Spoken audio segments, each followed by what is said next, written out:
homme ou djinna défloré, dans les ouris là, elles sont vierges. Ouais, vous allez les fouetter. Je vais monter dans Ibn Kassi, les vierges. Parmi eux, circuleront des garçons éternellement jeunes.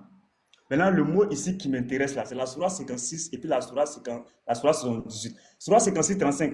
C'est nous qui les avons créés à la perfection et nous les avons faites vierges, dont les femmes. Maintenant, où sont passées les mamans là? Nos mamans qui ont donné des enfants, elles ne sont plus vierges. Maintenant, comment se fait-il qu'Allah promet des vierges alors qu'il y a nos mères, nos soeurs, nos tantes qui ont donné des enfants qui sont musulmanes?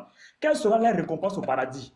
Si Allah promet les vierges aux musulmans, si Allah promet des vierges à Ibrahim Jean-Luc, maintenant où sont passées nos femmes musulmanes, nos soeurs, nos mères qui ont donné naissance à des enfants? Quel est le sort? Ibrahim, toi, Bah, je l'ai muté. Sourate 78, verset 33. Et des belles aux seins arrondis. Les seins sont arrondis. Maintenant, et les lolos tombés là, elles seront où?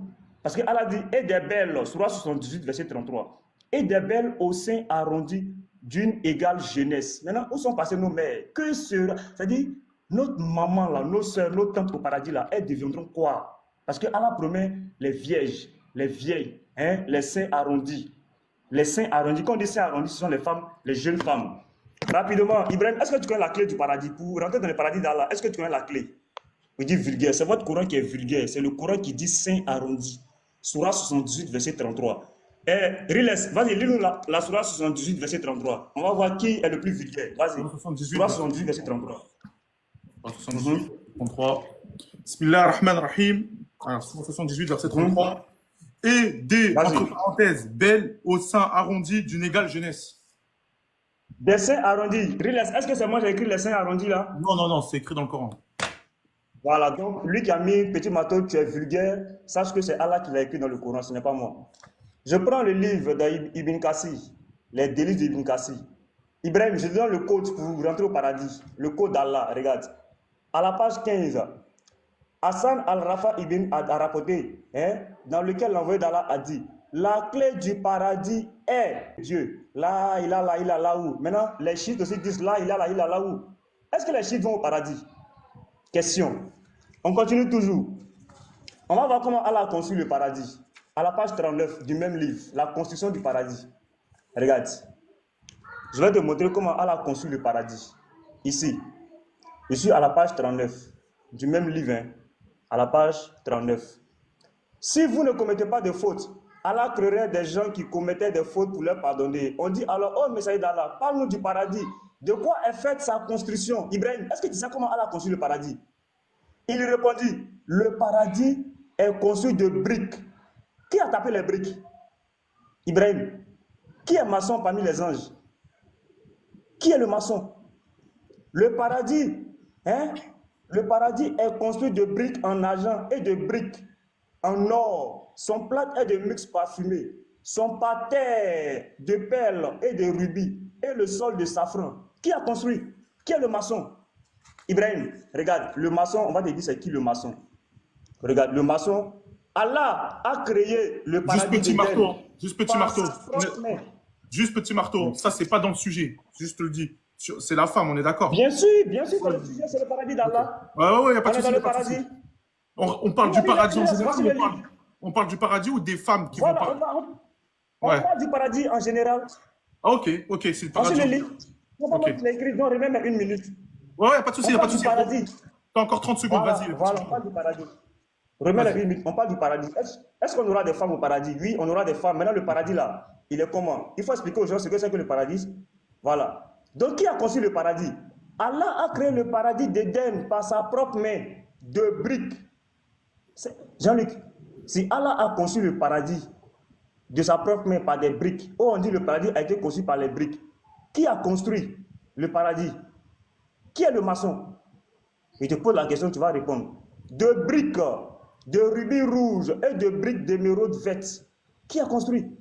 Mais une minute là, je ne vois pas ça. Hein. T'inquiète pas, je suis en train de compter. J'ai mon téléphone. Je suis en train de compter là. Il te reste encore 30 secondes. Ok, donc vous voyez? Voilà, je te fais une demande. Vas-y, tu peux commencer. Je remercie Allah de m'avoir attiré vraiment à l'islam. Les frères musulmans, écoutez très bien. Les frères chrétiens, c'est une occasion pour vous, pour comprendre que l'islam est la vérité. Le frère, il se joue les malins. Il est revenu sur le texte de Matthieu. Matthieu chapitre 19, le verset 27 à 29. Et il dit, quand Pierre demande à Jésus, nous qui avons tout quitté pour te suivre, qu'est-ce qu'on va gagner? Pierre veut savoir ce qu'ils vont gagner en retour. Et Jésus répond, au renouvellement de toutes choses. Au renouvellement de toutes choses. Autrement dit, Jésus leur parle de ce qu'ils auront au renouvellement de toutes choses. Et au renouvellement de toutes choses, c'est quoi? C'est quand Dieu va refaire toutes choses. Donc le paradis, donc l'au-delà. Il est dit, lui Jésus, il sera assis sur son trône glorieux. Et Petit Mato, il dit, quand Jésus dit qu'il sera assis sur son trône glorieux, ça veut dire qu'il est Dieu. Jésus n'a pas dit, je serai assis sur le trône de Dieu. C'est pas ce qu'il a dit. Il n'a pas dit qu'il sera assis sur le trône de Dieu, mais il a dit, il sera assis sur son trône glorieux. Et il a même précisé que les apôtres aussi seraient assis sur 12 trônes. Donc si pour toi, parce que Jésus-Christ sera assis sur un trône glorieux, il est Dieu, et les apôtres qui seront assis sur 12 trônes là, tu as dit quoi? Ils sont Dieu aussi. Apocalypse chapitre 3, le verset 21 dit, Jésus là, c'est Dieu qui l'a récompensé en le faisant asseoir sur le trône. Donc Jésus-Christ est assis sur le trône grâce à Dieu qui l'a récompensé. Mais est-ce que Dieu là, quelqu'un peut le récompenser pour le faire asseoir sur le trône? Ou bien Dieu là, le trône là, ça lui appartient? Mais Apocalypse 3, 21 dit, Jésus, c'est Dieu qui l'a récompensé en le faisant asseoir sur le trône. Et quand Jésus dit, au renouvellement de toutes choses, il sera assis sur son trône. Il ne parle pas du trône de Dieu, il parle de lui, son trône. Et il dit que ses apôtres seront assis sur 12 trônes. Donc le trône de Jésus n'est pas le trône de Dieu. Et Jésus dit, au renouvellement de toutes choses dans le paradis, ceux qui l'ont suivi là, les apôtres là, seront assis sur 12 trônes, comme lui il sera assis sur son trône glorieux. Et les autres qui ont perdu les femmes pour le suivre là, ils vont recevoir au centuple. Jésus parle toujours de ce qui se fera au renouvellement de toutes choses. Mais Marc là, Marc nous dit, même ceux qui ont perdu des femmes dans ce monde pour suivre Jésus, dans ce monde-ci déjà là, ils vont recevoir des femmes. Mais ça ne veut pas dire que si Dieu t'a récompensé dans ce monde, la récompense là, ça ne veut pas dire que si Dieu t'a donné une femme dans ce monde, et que la femme et toi, vous avez servi Allah, dans l'au-delà, Dieu va t'enlever cette femme-là. Ça ne veut pas dire que si Dieu t'a donné la paix du monde dans ce monde, donc dans l'au-delà, dans le paradis, Allah va t'enlever cette paix du monde-là. Réfléchissez un peu. Qu'est-ce que tu as dit encore? Tu as parlé de, on va dire de Isaïe. Non, il n'a pas parlé de Isaïe. Voilà, il a dit comme ça qu'au paradis des musulmans, nous aurons des femmes. Ce qui n'est pas une bonne chose. Même dans la Bible, selon le texte de Matthieu 19, que nous venons de lire, là, le verset 27 à 29, là, Jésus dit qu'au renouvellement de toutes choses, ceux qui l'ont suivi auront des femmes. Même la Bible va plus loin. En Isaïe 65, le verset 17 à 23, déjà au verset 17 d'Isaïe 65, Dieu dit, il va faire de nouveaux cieux et une nouvelle terre. Donc Dieu parle de ce qu'il va faire, de nouveaux cieux et une nouvelle terre. Dieu va renouveler toutes choses. Et quand il va renouveler toutes choses, qu'est-ce qui va se passer? Au verset 23, il dit que ceux qui vont habiter sur la nouvelle terre, là, ils feront des enfants pour ne pas les voir périr et ces enfants seront avec eux. Quand Dieu dit ils feront des enfants et que ces enfants seront avec eux, comment on fait pour avoir des enfants? Dieu dit en Isaïe 65, le verset 17 et 23, qu'au renouvellement de toutes choses, autrement dit, qu'il va faire les nouveaux cieux et une nouvelle terre, les croyants auront des enfants et les enfants seront avec eux. Question, s'ils auront des enfants, selon la Bible, au paradis, comment ils vont faire pour avoir ces enfants-là? Or, la logique voudrait que pour avoir un enfant, il faut aller avec une femme. Ce qui sous-entend qu'ils auront des femmes afin de pouvoir faire ces enfants-là. Donc, tu vois, bien aimé, ta Bible me montre que dans le paradis, selon la Bible, on prendra des femmes. Ce qui vous choque, c'est que pour vous, quand on parle de rapport sexuel, c'est charnel.